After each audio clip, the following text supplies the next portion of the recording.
இந்த வீடியோவில் vector form of Coulomb's law பார்க்க போகிறோம்.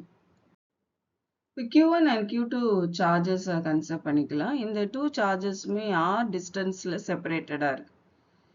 இப்போ இந்த Q1 சார்ஜ் மேலே Q2 சார்ஜ் ஒரு ஃபோர்ஸை வச்சுருக்கோம். அதே மாதிரி Q2 சார்ஜ் மேலே Q1 சார்ஜ் ஒரு ஃபோர்ஸை ப்ரொடியூஸ் பண்ணும். இந்த ஃபோர்ஸ் எப்போவுமே எப்படி இருக்குன்னா அலாங் த ஆக்சிஸில் தான் இருக்கும். அதாவது இந்த டூ சார்ஜஸும் எந்த லைனில் இருக்கோ அந்த லைனில் தான் அந்த ஃபோர்ஸ் வந்து ப்ரொடியூஸ் ஆகும்.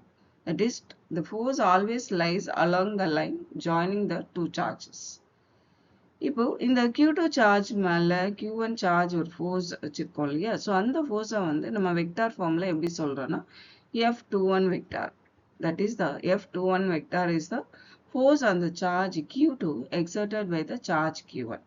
அதே மாதிரி Q1 சார்ஜ் மேலே Q2 சார்ஜ் ஒரு ஃபோர்ஸ் வச்சுருக்கோம். அதை எப்படி ரெப்ரசன்ட் பண்ணுறோம் அப்படின்னா F12 வெக்டார் சொல்கிறோம். அதை நம்ம என்ன சொல்கிறோன்னா F12 vector is the force on the charge Q1 exerted by the charge Q2.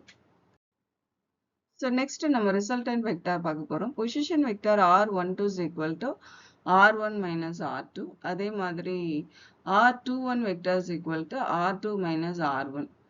So இதுலேருந்து நெகட்டிவ் சைன் காமனாக எடுத்தோன்னா நமக்கு minus of R1 minus R2 கிடைக்கும்.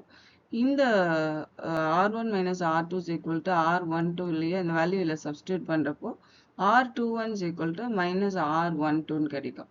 நெக்ஸ்ட் நம்ம யூனிட் வெக்டார் எடுத்துக்கணும். Unit vector A caps equal to A vector by modulus of A vector. So R12 R21க்கும் unit vector எடுத்து வச்சுக்கிட்டோம் நமக்கு ஃபோர்ஸ் வெக்டார் கால்குலேட் பண்ணும்.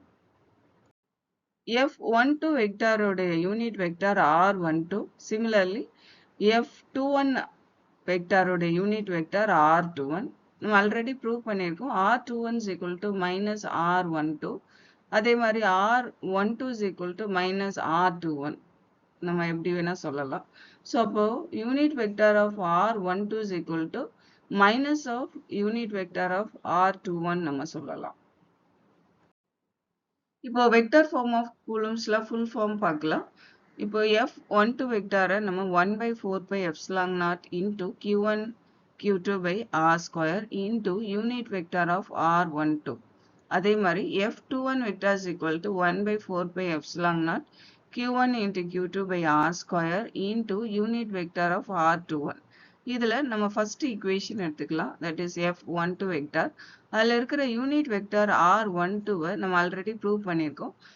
Unit vector of R12 is equal to minus of unit vector of R21. அந்த value அதில் substitute பண்ணுறப்போ நமக்கு இந்த ரைட் ஹேண்ட் சைடு என்னவாயிருதுன்னா F21 வெக்டார் ஆகிடும். So F12 vector is equal to minus of F21 vector.